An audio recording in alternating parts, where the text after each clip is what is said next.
নমস্কাৰ, আপোনালোকক সকলোকে স্বাগতম জনাইছোঁ মোৰ অন্যতম ভিডিঅ'লৈ। আজি পিছে মই বেলেগ এটা বিষয়ৰ ওপৰতে ভিডিঅ'টো বনাব লৈছোঁ। ভিডিঅ'টো অলপ দীঘলো হয়, এবাৰ নিশ্চয় চাব বুলি আশা ৰাখিলোঁ।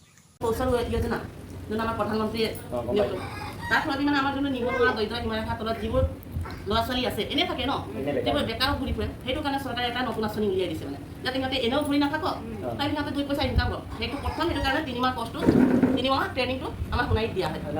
3 মাহটো তাৰমানে সোণাৰীত তাৰমানে ফ্ৰী হ'ব, ফ্ৰী খোৱা বোৱা থকা মেলা গোটেইখিনি ফ্ৰী মানে।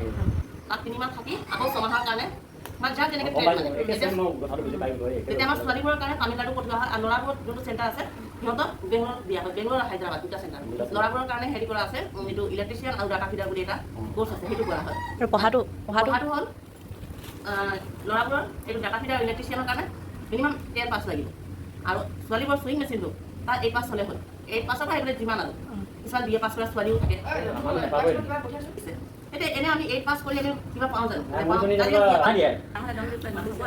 আৰু এতিয়া বাহিৰত যেতিয়া পঠোৱা হৈ যায়, এতিয়া আমি ল'ৰা ছোৱালীক দিওঁ, প্ৰথম আমি ব্লকত কণ্টেক্ট কৰোঁ, ব্লকৰ থ্ৰুৰে গোটেইখিনি ফৰ্মেট জমা কৰি মেলি তেতিয়া আমি চেণ্টাৰত নিওঁ। তাৰপাছত যেতিয়া 3 মাহ কোৰ্চ কমপ্লিট হয়, কমপ্লিট হোৱাৰ পাছত আমি সিহঁতক এতিয়াতো বাহিৰত পঠাব লাগিব ন, এতিয়া আমি কেনেকৈ নপঠিয়াম তাহাঁতক এতিয়া SDO অফিচ, পুলিচ ষ্টেচন গোটেইখিনি ভেৰিফিকেশ্যনৰ কাৰণে গোটেইখিনি ডাটা পঠোৱা হয়। তাৰ পাছতে আমি বাহিৰত নিব পাৰোঁ। আৰু সিহঁতক অকলে পঠোৱা নহয়, এটা বেজত 35টা ষ্টুডেণ্ট থাকে, 35টা ষ্টুডেণ্টক লগত নিয়া হয়, আৰু লগত আমাৰ তাৰপৰা ছাৰ বাইদেউ 2জন 3জন লগত যায় মানে, সিহঁতক অকলে পঠোৱা নহয়।